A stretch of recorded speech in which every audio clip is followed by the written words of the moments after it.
पर है भी, तो ये ब्यूरोक्रेट जो बैठे हुए हैं ना,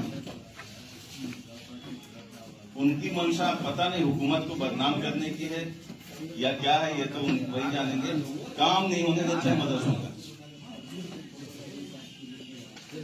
कई मामला में क्या बदलाव आप चाहते हैं? बिल्कुल क्या है उसमें आप ये पूछिए कि अच्छाई क्या है। नहीं, उसमें अच्छाई क्या है ये पूछिए तो हम कहेंगे एक भी अच्छाई नहीं है। मतलब सब उसमें बुराई है। पॉइंट के उसमें मदरसा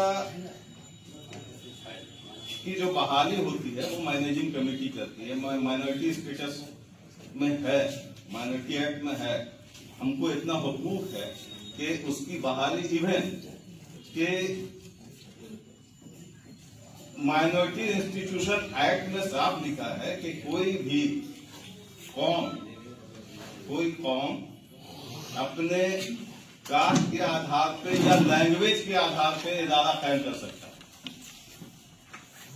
उसमें किसी की कहीं कोई मुदाखलत नहीं होगी। तो उसमें कंप्लीट मुदाखलत सरकार की हो रही है।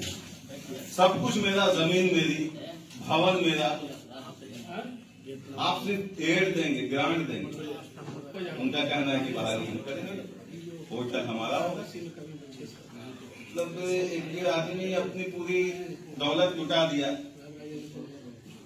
कौम का दर्द रख करके दौलत उसने अपनी लुटा दिया कि कौम के बच्चे यहाँ तालीम हासिल करेंगे।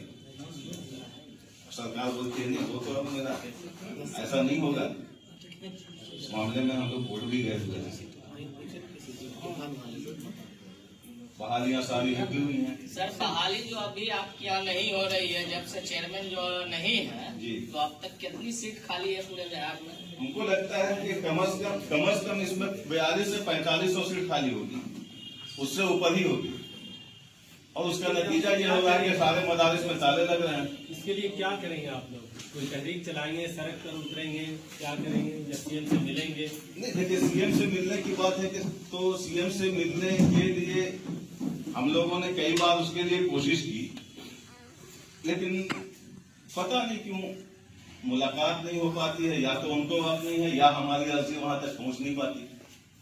अभी तो जहाँ जहाँ प्रगति यात्रा हुआ है सीएम नीतीश कुमार का, वहाँ एक दिन पहले आप लोग प्रेस कॉन्फ्रेंस करके और डीएम से मेमोरेंडम लेकर टाइम मांगे हैं, तो क्या आपकी बात पहुंची है कि नहीं पहुंची?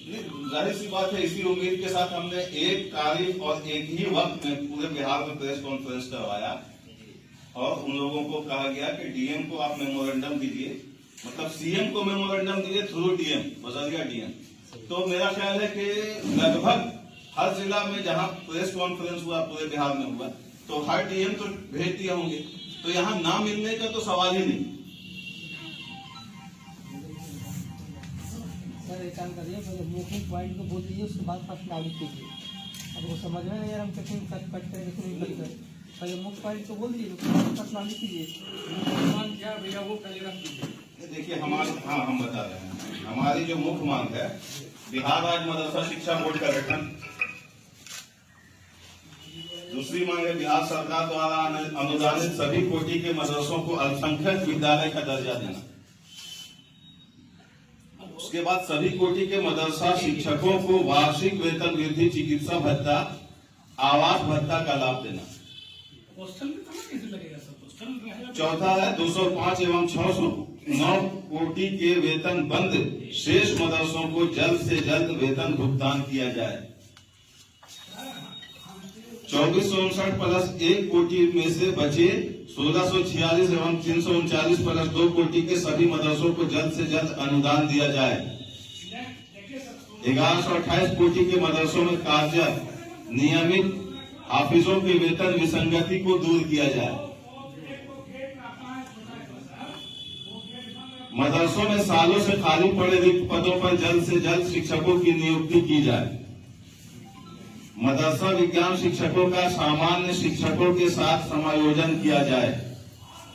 और आखिरी पॉइंट हमारा है बिहार मदरसा बोर्ड नियमावली 2022 में जल्द से जल्द संशोधन किया जाए।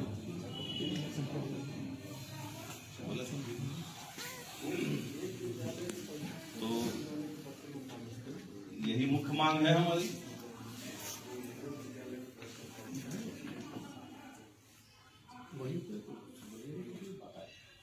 आपने जब कहा कि मतलब सब कुछ हमारा लेकिन सरकार बहाली करेगी, ऐसा देखा जाता है बिहार में जितने भी मदरसे हैं जहाँ भी सिक्योरिटी और सदर बहाल करते हैं, अक्सर बेहतर जगह बहाली पर आवाज उठती है और बहुत सारी जगहों पर जो आपस में ही लड़ाई चल रही है, इस पर आप क्या कहेंगे?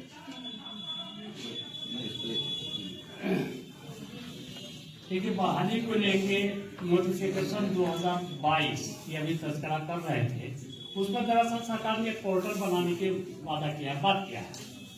ये 19 अप्रैल 2022 को एक गज़ट आया है, उसमें सरकार ने कहा और पूरे बोर्ड को भंग किया। सबसे पहले तो बोर्ड ही को भंग कर दिया उन्होंने। बोर्ड को भंग करते हुए कहा कि हम पोर्टल बनाएंगे और पोर्टल शिक्षा विभाग बनाएगा और वो परमिशन देगा, वो अप्लाई करेगा हर मदरसा जिनके यहाँ टीचर होना है, वो वहाँ डीओ के माध्यम से सचिवालय में शिक्षा विभाग में अप्लाई करेगा। शिक्षा विभाग फिर परमिशन देगा मदरसा बोर्ड को, अब मदरसा बोर्ड परमिशन फिर देगा मैनेजिंग कमेटी को। एक लंबा चौड़ा इसका मिसाल हम देते हैं आपको कि मदरसा इस्लामिया शमसुल में जो भी बहालियां होती हैं तो वो बीपीएससी से होती है और बीपीएससी को भेजती है ये वैकेंसी वो शिक्षा विभाग। हालत ये है कि 22 वहां पर ये है ओहदा है, 22 में आज सिर्फ 3 टीचर हैं, 22 में सिर्फ 3 टीचर हैं जो फुल्ली गवर्नमेंट इदारा है, फुल्ली गवर्नमेंट, जिस तरह जिला स्कूल पहले हुआ करते थे और उसी कैटेगरी को मदरसा है। तो वहां की स्थिति उन्होंने ये कर दिया है, यहाँ मैनेजिंग कमेटी को खत्म करना है, मैनेजिंग कमेटी को खत्म कर देना है, मदरसा बोर्ड को खत्म कर देना है, वो सीधे एजुकेशन डिपार्टमेंट से होते हुए मदरसा बोर्ड आना है, फिर मैनेजिंग कमेटी तक पहुंचना है। तो ये बात बहुत साफ है। आर्टिकल 29 और 30 के तहत जो माइनॉरिटी अदारे हैं वो सिर्फ मदरसा ही नहीं आते हैं, उसमें मेडिकल कॉलेज तक आते हैं। तो आप देखे होंगे कि तमाम मेडिकल कॉलेज में उसकी अपनी एक कमेटी है और उसी के जरिया बहाली होती है। आज भी हमारे यहाँ कम से कम हमसे 35 से 40 कॉलेजेस हैं जो माइनॉरिटी के हैं, वो उन्हीं से बहाली होती है। 82 हाई स्कूल माइनॉरिटी के हैं, ये बहाली उसकी मैनेजिंग कमेटी ही करती है, कहीं पर हस्तक्षेप नहीं है। लेकिन मदरसा में आज क्यों हस्तक्षेप हो रहा है भाई? आर्टिकल 29 और 30 का तो धज्जियां उड़ाई जा रही है या उनको रोका जा रहा है, इतना तो कहा ही जा सकता है। तो ये डिपार्टमेंट में सारा भी तमाशा हो रहा है और सच बात यह है कि हुकूमत नहीं चाहती कि हमको हमारा नुकसान, लेकिन वहां तक बात पहुंचने दे तब तो वहां तक पायल जाए, तो पाई जाती ही नहीं है।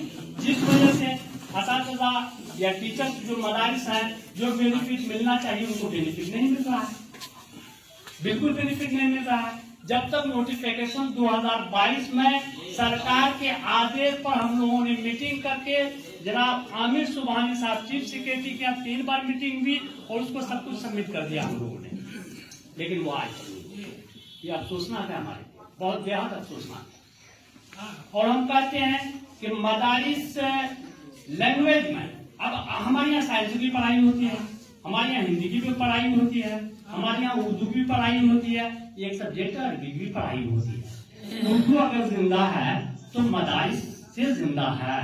अगर इसको खत्म कर दीजिएगा, आपका एक अपना लैंग्वेज, एक अपनी जुबान जो है हिंदी और उसके साथ उर्दू, एक बहुत बड़ा लॉस होने जा रहा है, बहुत बड़ा लॉस। इसको बचाना सबकी जिम्मेदारी है। जिस तरह हिंदी को बचाना बढ़ाना हमारी जिम्मेदारी है, इसी तरह उर्दू को भी बढ़ाना बचाना हमारी जिम्मेदारी है, सबकी मिली जिम्मेदारी। आज उर्दू अखबार लगभग कहीं आपको नहीं मिलेगा।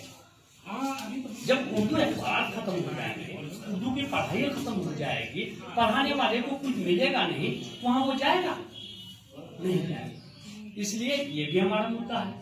उर्दू मशावरती कमेटी का गठन नहीं हो पाया 5 साल से, जो उर्दू का पर काम करती है, जो उर्दू विज्ञापन पर ध्यान रखती है, बहुत कुछ है उर्दू से संबंधित, तो वो नहीं हो पा रहा है। माइनॉरिटी कमीशन कितना अहम है, मुसलमानों के लिए बना था, इसी लिए बना था, वेलफेयर के लिए बना था, लेकिन आज वहां भी ये असल मुद्दा है हमारे। और मदारिस में बहुत ज्यादा मुद्दा ये है कि कि मैनेजिंग कमेटी पूरे बिहार में नहीं है। एक बहुत अहम चीज यह है कि इनकी सैलरी जो होती है रिलीज, वो सचिव मतलब सेक्रेटरी मैनेजिंग कमेटी के साइन से इनका पेमेंट होता है पूरे बिहार के मदारिस के टीचरों का। लेकिन मैनेजिंग कमेटी को एक झटके में सरकार ने खत्म कर दिया।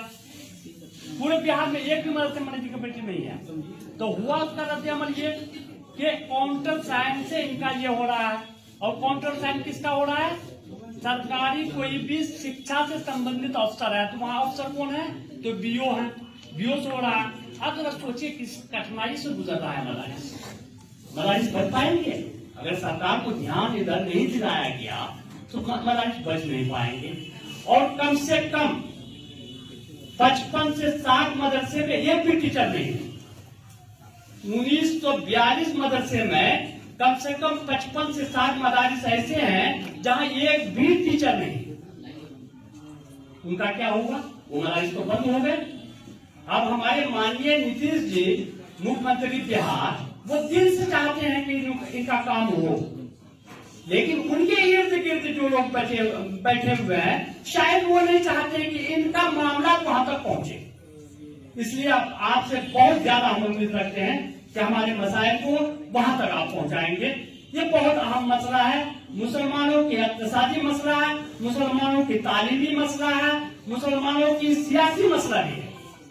अगर मदारिस खत्म हो जाते हैं, आप लोग सब जानते हैं कि मुस्लिम जो है गरीब तबका इतना ज्यादा 90% मुसलमानों के बच्चे का जो बुनियादी शिक्षा है वो मदारिस से है। मदारिस अगर बंद हो गए, आज आप कहते हैं कि मुसलमानों में कम से कम लिटरेसी रेट बहुत ज्यादा 40-42 या आप मान के चलते हैं, हम लोग सब मान के चलते हैं कि ये 42 अगर 50 भी आज कहते हैं आप, अगर आज 50 भी कहते हैं तो मदरसा का इसमें योगदान कम से कम 45% है। अल्पसंख्यक मंत्री से आप लोग बात की कि नहीं इस मामले पर? अल्पसंख्यक मंत्री से बात हुई है, लगातार बात हुई है, लेकिन सच यह है कि किसी की बात सुनी नहीं जाती है।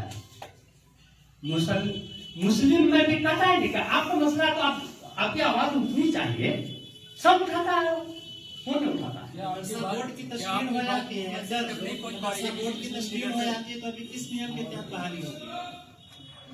नोटिफिकेशन 2022 में जब तक तरमीम नहीं हो जाता है, जो हम लोगों ने करके सरकार को दे दिया, उसका कैबिनेट कल ही में होना है, तब तक बहालियां नहीं हो पाएगी। संभव नहीं। ऐसा तो नहीं है कि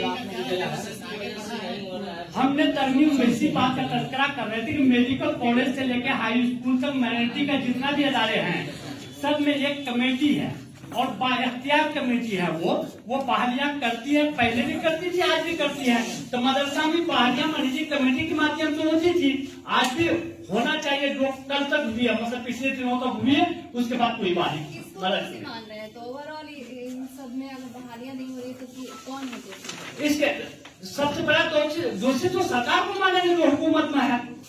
ऐसा तो नहीं है कि हुकूमत में जो लोग हैं वो कहते हैं कि हमको जो है मुसलमानों का वोट नहीं मिल रहा है, इसकी वजह से बहाल नहीं। ये तो आप देखते हैं कि अल्लाह ऐलान कहता है कि वोट मुसलमान देता भी और कहता है कि मुसलमान मेरे यहाँ नहीं आए इसलिए वोट नहीं दिया, तो उससे हम कहीं मतलब नहीं है, वो उनका कहना है। बहाली रुकी हुई है, ये बहाली 4 साल, पिछले 4 साल से रुकी है कंप्लीट, पिछले 4 साल से बहाली। पोर्टल जो बना हुआ है उस पोर्टल बना ही नहीं आज तक, सिर्फ कहा एप्लीकेशन नहीं जा रहा। ये मैनेजिंग कमेटी है ही नहीं, मैनेजिंग कमेटी भी कहीं नहीं है। हमारा बोर्ड के चेयरमैन भी नहीं है। ये एक अजीब विडंबना है कि अभी माता साहब ने कहा कि उस समय के जो चीफ सेक्रेटरी थे आमिर सुबहानी साहब, उनको माननीय मुख्यमंत्री ने आदेश किया कि आप जो नियमावली 2022 बनी है उसमें संशोधन आप अपनी निगरानी में कराइए। और उनकी निगरानी में कई बार संशोधन हुआ, एक बार नहीं 2-3 बार। उसमें हम लोग भी बैठे थे, संघ के मदरसा शिक्षक संघ के लोग बैठे थे, मदरसा बोर्ड के जो पदाधिकारी जो समय के सचिव थे अब्दुल अंसारी, वो भी बैठे थे और सब लोगों ने 2 बार संशोधन करके दिया विभाग को। लेकिन उसके बावजूद विभाग की ब्यूरोक्रेसी कह लीजिए या विभाग का नजरअंदाज करना कह लीजिए, आज भी वो फाइल नियमावली 2022 में संशोधन वाली फाइल शिक्षा विभाग की अलमारी में धूल फाक रही है, कहीं कोई इसको पूछने वाला नहीं है। वहीं पर दर्जनों बार स्कूल का जो नियमावली बना उसमें दर्जनों बार सुधार हो चुका अब तक, लेकिन मदरसा के नियमावली में कोई सुधार अब तक नहीं हुआ, जबकि मुख्यमंत्री का आदेश है। तो अब इसमें हम दोषी किसको माने? बोर्ड का गठन हो जाने के बाद भी बोर्ड के गठन के लिए भी हम लोग कई बार मांग किए। अभी हो भी जाता है तो भी बहाली नहीं होती, क्योंकि नियमावली जो अलमारी में है। नहीं, बोर्ड का गठन तो जब नियमावली 2022 में संशोधन होगा, क्योंकि नियमावली जो गजट आया था, गजट में यह था कि 3 महीना के लिए ही, केवल 3 महीना के लिए प्रशासक आएंगे, उसके बाद कंप्लीट चेयरमैन दे दिया जाएगा। लेकिन ये देखिए बार बार प्रशासक बदल रहे हैं, बार बार प्रशासक बदल रहे हैं। तो सरकार की इसके पीछे क्या मंशा है? हम इस बात से इनकार नहीं कर रहे कि माननीय मुख्यमंत्री ने अल्पसंख्यक के लिए कोई काम नहीं किया, बहुत काम किया उन्होंने शुरुआत के दौर में, लेकिन उसके बाद से पता नहीं उनके साथ में क्या मजबूरी होगी कि वो हमारे हर समस्याओं को वो नजरअंदाज कर रहे हैं। अभी आपको याद होगा कि इंक्रीमेंट मेडिकल वार्षिक वेतन वृद्धि और चिकित्सा भत्ता आवास भत्ता के लिए माननीय उच्च न्यायालय का एक आदेश भी आया था, उसमें कि इन जो मदरसा में जो शिक्षक हैं उनको स्कूल के नियोजित शिक्षकों को समान सुविधा दी जाए। माननीय उच्च न्यायालय के आदेश को भी शिक्षा विभाग ने निरस्त कर दिया। तो ये क्या कहा जा सकता है इसको? इसलिए हम लोग ये मांग कर रहे हैं इस प्रेस वार्ता के माध्यम से माननीय मुख्यमंत्री से कि आप स्वयं इसमें दिलचस्पी लें, वरना आपके छवि को धूमिल किया जा रहा है और हमारे खिलाफ आपको बरगलाया जा रहा है। कहीं ना कहीं यही मजबूरी है जिस वजह से हमें नजरअंदाज किया जा रहा है। और साथ ही सबसे बड़ी विडंबना तो एक ये भी है कि 205 कोटि के मदरसे और 609 कोटि के कुछ मदरसे का वेतन आज भी बंद है। कई बार जांच हो गया, जांच रिपोर्ट चली गई, उसके बावजूद इस पर सुनने वाला विभाग में कोई नहीं है। शिक्षा विभाग से मदरसा बोर्ड को भी लेटर गया, लेकिन वहां से उसका जवाब लिखने वाला कोई नहीं है, क्योंकि वहां पर अभी एक ही बात हो रही है, बार बार प्रशासक बदलो, सचिव बदलो, प्रशासक बदलो, सचिव बदलो, लेकिन कंप्लीट चेयरमैन की मांग हम कर रहे हैं। कंप्लीट चेयरमैन क्यों नहीं हमको मिल रहा? एक शेर है, एक शेर के साथ मैं अपनी बात समाप्त करूंगा कि तू इधर उधर की बात न कर, सीधे सीधे बता काफिला क्या कहां क्यों लूटा। हमें रहजनों से दिला गई सवाल तेरी राहबरी का। मैं आप तमाम मीडिया पर कुछ पूछना है?